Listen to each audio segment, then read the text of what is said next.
Mwebale nnyo kutuwagira, mwebale nnyo kutwagala, ate mwebale nnyo kusupportinga videos zino. Bw'ogenda n'oteekako comment n'ojagala n'abamu bakuba n'agaawo mukwano ebigambo byayogedde. Kambeeko kyenteeka ku mafuta gasobola okutambula. Eyo nayo nno nsonga nkulu kubanga tetuliwo okubaweereza bintu bino musobole okubigoberera n'okukola ekyokusalawo ekituufu akaseera k'okusalawo bwe kaba katuuse. Ono ye Mirundi Junior, Tamale Mirundi Joseph Junior, abeerawo, is an activist of the people power. Njagala Mirundi kureflectinga ku kigambo kino. Generali yawummula afuga eggwanga lino namba 7 w'ekikoofiira, Mzee Kikoofiira. Yavuddeyo awo n'agamba nti ayina abasuubuzi bamwetoolodde. Eyo mu people power abadde bajjayo abantu nga babasuubulayo. Abadde babasuubulako abantu. Ekigambo ekyo ne kimpulikira nti bw'abanga mu butuufu musuubuzi, kirabika yeevuma abasuubuzi, naye obusuubuzi alabika ye yabuleeta kuba namwe adde alina basuubulayo. Ekigambo ky'obusuubuzi mwenga mu people power mwakiwulidde mutya? Ekyokugamba nti yeetooloddwa bano nga buli kamu kaleeta bagamba nfunirawa. Yes, abanfunirawa. Banji era basinga ekibawagiza. You see, President Museveni abantu agula okumuwagira. Mpulira. Naye ate ekisinga okuluma nti ssente akozesa za ggwanga. Tetwandibadde na buzibu. Kubanga President asooka okuwaayo mu COVID emiliyoni emu nga gyawaddeyo nga ye. Abatasobola kuyimirizaawo bantu nga avuddeko. Abatasobola kukola personal initiatives nga talina ssente za ggwanga. That's why obuli bw'enguzi bwonna era obutunula bukomawo gyali. Kati abo babbalamu abasuubuzi toyinza kubeera nabo. Era n'obeeraawo n'otandika okwogera ne ku corruption. Mpulira. Because bali basuubuzi. Bakozesa ssente za ggwanga. Ekyo ŋŋamba nti abeetoolodde Museveni yajja ne yeetoololwa abasuubuzi. Abasuubuzi n'emizindaalo gy'ayogererako basuubuzi be bagimugulira. So abakozi ba ddiiru bangi abamuliraanye. Because President Museveni takyetooloolwa ba politicians. Yeetooloddwa ba businessmen abeekwesa emifaananyi ky'ebyobufuzi. So bw'olaba bano babbalamu abasuubuzi n'abeesembereza genda ogulire gundi genda okole kino genda okole kino tayinza kwogera ku corruption. Olwaleero Mwami Museveni ayina baminisita abalina amasomero naye nga baminisita naye nga balina amasomero. Because now you are making education okuba nti business kivudde mu kusomesa. Because tebasobola kweregulate. Tosobola kuba na minisita ali mu regulating kusomesa ng'ate naye ayina essomero. Kati obudde obusinga agenda bumalawa. Kati yona business man yekwese mu kifaananyi kya politician. Oyina abayiba eddagala mu drug shops ne balitwala mu pharmacies. All those are business. Nga bali mu health. Nga ayinayo egundi ye, epharmacy ye. Ayinayo pharmacy ye. Kyokka nga yakulira emulago. Kyokka nga yakulira emulago. Baba interesting ne drug authority. Mpulira. That's why eddagala we balituusa we balibamu. Mpulira. So those people cannot regulate themselves.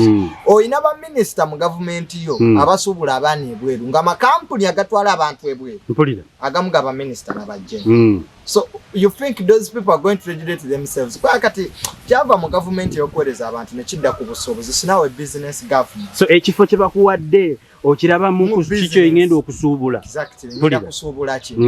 Kakati we weetooloolwa abasuubuzi. Nobanga ne family yo nayo edze mu kusuubula. So those are the repercussions of corruption. We wave ekigambo we munamulabidde wajje ekigambo kiri nti buli aneetoolodde agamba nfuniramuwa. Kati then you have the Balams, the Bebekul, abagenda ne bafuna ssente ez'amamotoka. These are business people. They are not supporting His Excellency because they want him to be there. Originally baali bakubi ba bivvulu. Bakubi ba bivvulu basolooza ku gate. Kubanga era bw'oleeta omukubi w'ebivvulu kyagenda okusooka nfuniramuwa. Mpulira. So banfuniramuwa bangi. So bazze ne mentality y'ebivvulu.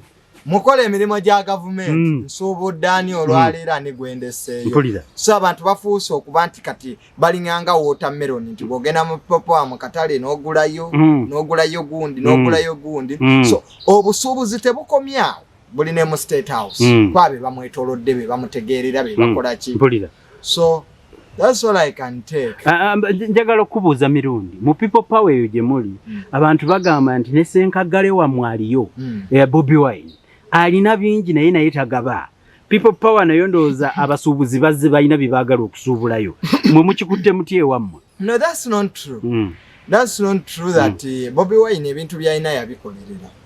Omanyi generation yaffe ekisinza okugita ate tebadde nga yaba akasirye eggwanga tebadde nga yaba n'abasajja abaganda. You see wali olideko erinnya lya Honorable Sekandi Mobobi. Have you ever heard his name? Abaganda bali abedda. But generation yaffe bagitusomesezza nti integrity si kikulu, honesty si kikulu. Obubbi butandikira eno wansi tebujja kugenda waggulu. So kakati bwe tujja buli kimu abavubuka tusooka kubuuza nti tufuniramu wa. Ojja kulaba ennyumba ya Bobi Wine naye omuvubuka ku myaka gyo nga toyagala kukola ennyumba tojja kugifuna. Mwagadde nnyo ssente z'amaanyi. Kintu ekikubya abavubuka ennaku zino. Politics ne mwagala mugifuule mpitiddewa ku bantu okufuna kino. Eyo generation tejjaako mukulembeze. Temwagala kusacrificinga.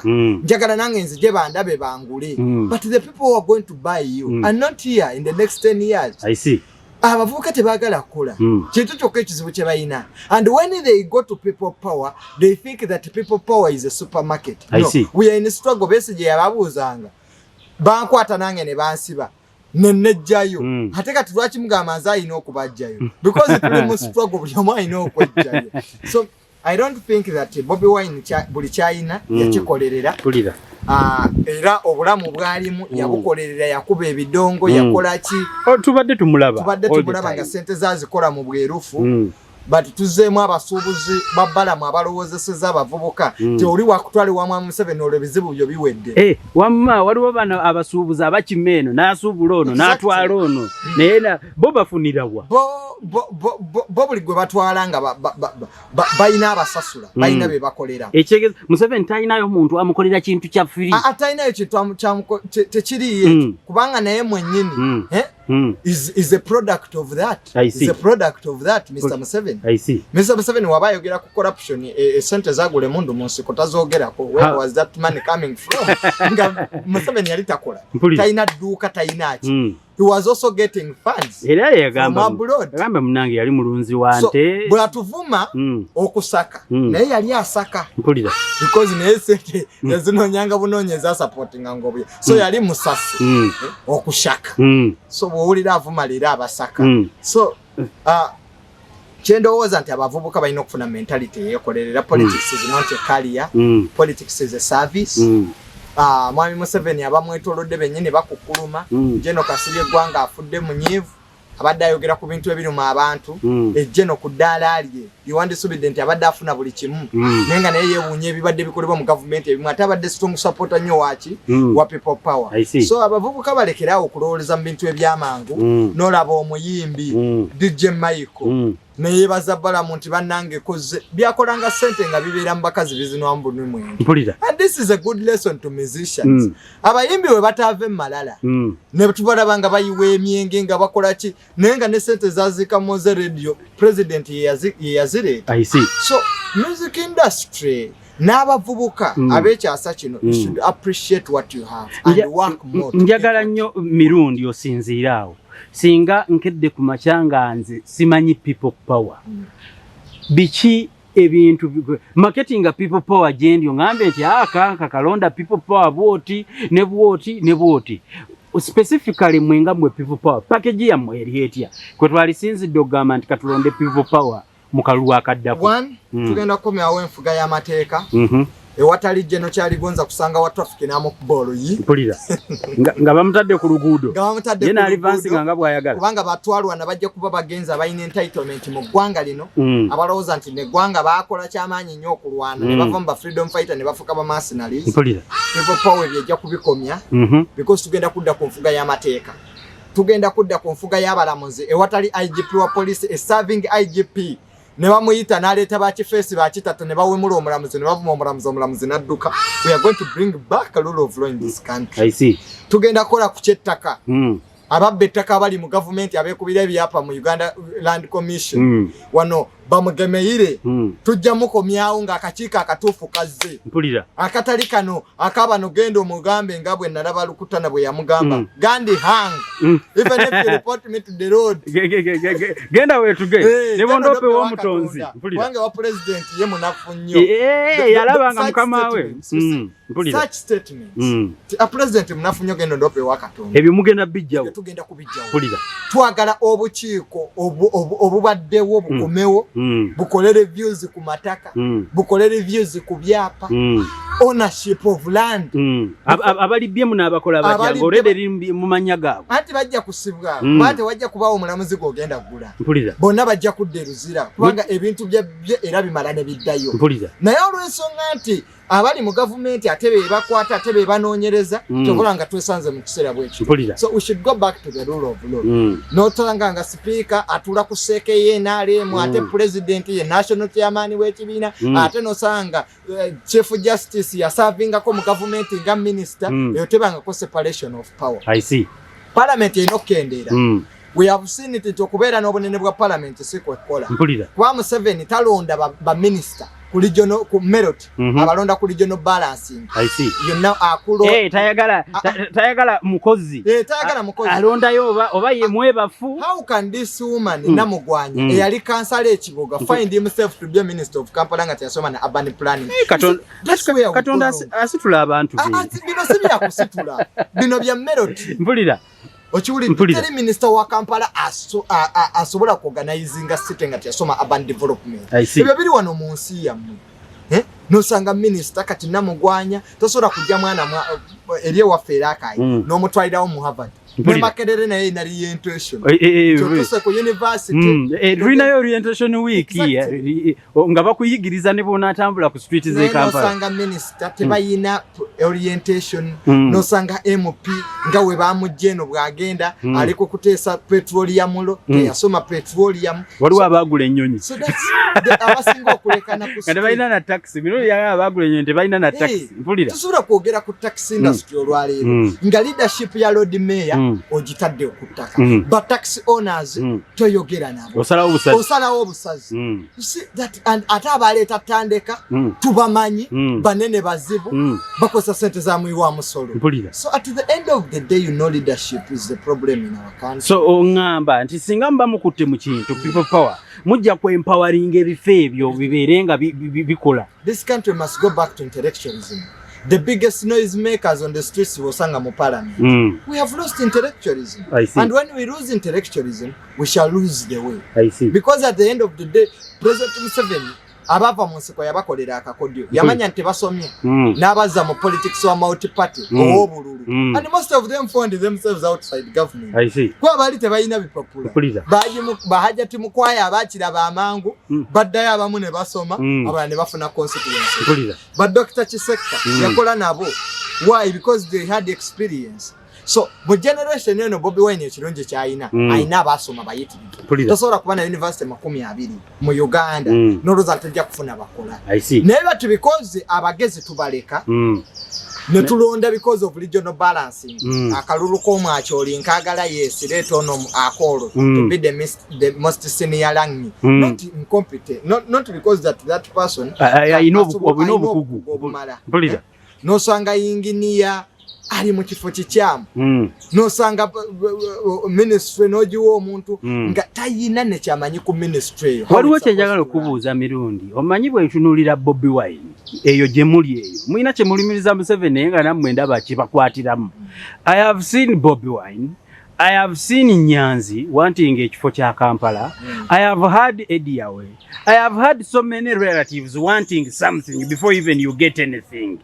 Don't you think ekyo kibakuba nga temunana kwata buyinza? Yes, ekyo kitukuba and I want to advise my brother Bobi Wine, family and GGM mu byobufuzi. You see, when people we want to compare because it's compulsion. Tujjawo Mwami Museveni katulaba nti family ye ina buli kimu. When you go here be bayina lato milk, be bayina lato companies, amata be bagalimo, bakola kafyu gondi ataliwo, kaluso ataliwo because amata tebagakkiriza kutambula district endala yonna because bo bennyini bagagule cheaply we bategera nti bayina company ino ku exporting ennyama ne baleeta bino ebya Vamalini ennyama mu baliteeka mu kakati Vamalini nti abaganda abekawo empe abagundi bawa ennyama erimu gundi eddagala ly'emirambo simanye eddagala ly'emirambo because they wanted to form monopoly manyi wo balabira bagala nnyo monopoly Masks abana Uganda bagezi nnyo you just need UNBSN ekola inakuba wa standards omutindo Masks abana babadde bazikoze ne people power twakola ezaffe but you know Ugandans bayiya nnyo but no later night no jwa monopoly no yogera nga sukali bwali nyine nga sukali wa sente nyingi namulabye nga yogera mu budget ngebe kajjo sukali bwali nyingo China n'aba importing sukali e Brazil ne bamuyingiza muno ngebe kajjo tulina no netaka tusobola okulima mpulira nodda mu ebyo buy Uganda build Uganda nga minister abyogera ayambadde suit ziva China bulingi ziva mu America naye akubulya buy Uganda engatto so engatto made in Italy suit ya UK nenga amaliba aliko build Uganda gwa launch nenga amaliba gali one Uganda yoka yensi gyosanga nga ina apples ina pineapples ina ebikajjo nenga tusobola kola wines we are supposed to import so added value ekyabula konyo if we get added value in fact change agala mu government ya oyagala kunga nti Bobi Wine generally ojamwa advising anti abooluganda lwabajjewo ekintu kisobola okutambula abooluganda babajjemu tebalina kuyingirira politics the people have given enough bo balina obusobozi if no it's not obusobozi it's the situation that we have we need to change the looks of we things need to change a lot of things and if you come with your family in politics when we are taking Mr. Museveni who we are blaming Mr. Museveni for his family to be everywhere so you should also play that wa Museveni yebwe yalwana olutalo you have the Kasirye Gwangas to the Major General tebakyagala nnyo naye kye balina okukola nosanga bakatumba amalanga bajjeno don't think that Museveni would have wanted these things ne ateekayo ekikwate nti gwe obanga gwayigiriza emmotoka naye nga yasiba gwe noloza nti osibye so the only advice I can give Bobi Wine is of opportunist abagenda okuyita ku people power nga opportunist bazze buzi because to serve people you don't alibo wagambye Museveni bateeka buli wamu so opportunist abo Bobi Wine bagenda okuwagira abamu nga tebali ku values za people power because abantu bajja munenyi okwata abaka ba parliament no bateekayo ne batandika okwogera oludicha babayitidde ku kadiyo that will go best joyo kyabadde asinzaako nti ababaka basigala nabo aba FDC babaddewo nga bamubeereddewo does Bobi Wine have that capacity nti bataddeyo mu parliament banasigalawo nga abeetaaga bayinza okumuyitirako ne batuuka kigambo ne bakiva emabega secondly ekyokuteeka family yo mawulire how they have built that's wrong tebalina kubeera mawulire you see Ugandans have a perception tojja kukijjawo nti when we are in struggle ate gwe nojjayo n'olaga baganda bebakoze which is not bad but that's my objective that was wrong I see you keep your family businesses and what yourself Mbabazi is a very rich man tebajjayo bye bayina bano babulanga ku mwana we baganda bayina nnyo amaalo bye bajjayo bye bayina mpulira omanya abaganda twagala nnyo amaalo abaganda eyinza kubanga kaffe kantu kaffe rivalrism nakuze emmotoka empya ayimbe nga tajiwanika bwati so oyagala kuŋŋamba singa mukwata mu kintu kino ekya people power olwo olugandaganda nti nze ndi muganda oweegundi kojja senga wa gundi ebyo temutambule nabyo yes tetujja kutambula nabyo osoma akatabo bakayita 48 rules that govern rulers President Museveni okuteekawo basekandi ba Kenya ba Nyoloza tewaliyo banyankole bali competent basobola kukola kino ababagye bali very calculative abakola ebintu bino ba Godfather binagambye aba feedinga corruption tobala bakokusinga no era Katumba Wamala we badde bagala okusula tax ne boda balesani Katumba Wamala is a Muganda bebasula baganda everything is about baganda yegwe bonona mu bantu but nyini watandeko omukyalo w'amaanyi talabika kusinga tumulabangako ngazironche ngazogerera tebajja mpulira so when the musicians are used banyini boto balabako Musisi nagati abamafia bebali bankosa because president yagati if I had 100 Musisis Uganda yanditerede na malati na mwefulia naga I didn't know Musisi was being used by the mafias so it is really kusaidi ebyo kwerinda people power tubalabanga bakirerese munasobola ekintu okukitereza ne mutaleeta olwo lwe tubasuubiramu ensi ababagamba nti bajja kuba saluti era amagye ga Museveni biki power has changed. I see. Power not sigwe gujja okusooka Gaddafi bamukubira saluti abasigadde baze bawamba obuyinza Moyikuye bwe yalema n'atandika okukwata n'akyusa n'akola tocha chambers n'aleeta reforms imagye but at the end of the day ayina okuvaawo so power has changed Kamuzu Banda naye yavaawo Chiruba yagenda so people have, the military is a profession. Njagala tuberenga tumaliriza mu kitundu kyaffe kino Mirundi Junior oyinayo akatalekeka obubaka obwenjawulo nze kye ngamba abaana ba power basigale mu struggle lino eggwanga lyabwe generation yaffe ina okwogera ebintu ebituufu baleme kubagula na sente obo sente ate ezo sente zamwe wa musolo bali abasajja sente ze bakuwa tebakuwa nti sente zamwe wa musolo that's your money muteekayo taxes so buli wakuwa sente n'okyuka endowooza just know nti olidde mu nsi y'olukwe but money that money is for you. I see. Zamuli wa musolo gwewe kennyini gw'olidde mu sowaani yo ne weewaayira nti emmere sigirabye mpulira. We keep in the struggle. We continue with the struggling. Tuogere ku bintu ebiruma abantu. Abagenda okwesimbawo aba people power. Tetwagala abantu batuuke eri batandike kwogera luddicha. That's all I can tell Ugandans, and thank you for following my programs, my fans everywhere. Abawagera people power, abampito kwogera ko maredi ebweru, abantu benkola nabo business zange, benkola nabo foundation zange, nenebaza nnyo taata wange, olw'okumpa omukisa guno nantwala mu ssomero n'ensoma, ate nampa opportunity okuvaayo n'enjogera. Mirundi Senior. N'enjogera byenjagala. Ekyo nkyagadde nnyo. Olero webazizza Mirundi Senior. Omwe kitaawo kikyosinza omwagalako mu kaseera kano. Tata mwagala nnyo because one ye ne General Kasirye Gwanga. Chovola ngese bagala tebekweka tata abatakwagala je bwansi kwagala so many times twine abantu abatusuuta nenga tukola ensobi ne tata ye muntu ajjo kubanga takwagala government sikwagala atenga chacha kwagala ko akinako facts ye muntu ali informed aina fact bino na president yali mu yabyogera dda namulabula ku Musisi namulabula ku akolo gwe bakyusiza he has been there telling the president the truth nambulira abapalazaiti Museveni abogera luvanyuma so at the end of the day omuntu ayimiriyawo ku mazima si kyansomeseza ge mazima si sente nandi badde ndi mwena ali mufuna sente nyingi naye amazima kye kintu ekitavaawo ekibi kiba kibi tekivaawo so abantu ng'abo ababadde mu Uganda bwe baba batandise ovaawo kati nga General Kasirye Gwanga we need people with a voice of reason abasobola okureasoninga ekintu abasobola okwogera amazima nti ye ne waba takwagala nga wakoze ensobi he will still be there nga government sikwagala so yampa exposure nampa experience ate nandeka ne nyina mu people power. I see. Wadde sometimes tetu agreeing ku bintu ebimu ne tugenda tunyumya nga muzei tubatwala naga awa ni mwasobeza so that's all. I see.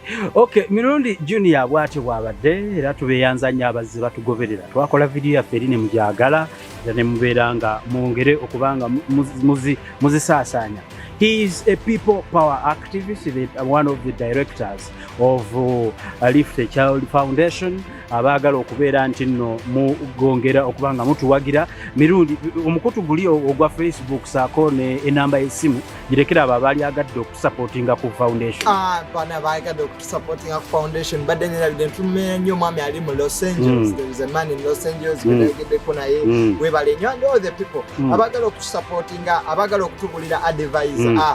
Foundation si ya byabufuzi asiyamba bana bena ne musiyamba bana ba people asiyamba bana bachi yamba bagwanga yamba bana bagwanga because abaana abato gwe musingi gwa Uganda bw'owa omwana okusoma okusooka oba omuwadde ekirabo eky'amaanyi so nze ndowooza nti bazadde baffe ekyobugagga kye baatuwa oba ali eyandabako okusoma because education is an investment you can utilize that knowledge n'ogenda n'okikozesaamu okukola ekinakubeererawo ekirungi enamba yange eri 0751 80 40 69 0751 80 40 69 yenze Kanka Kapita ku TMO saako n'emiso era bulijjo mbeera mabega wa Camera Kola production eno nyongero beyanza mutuwe naffe obulanku mu kutudula online politicians come forward to see what we can do. Sibudde mweraba.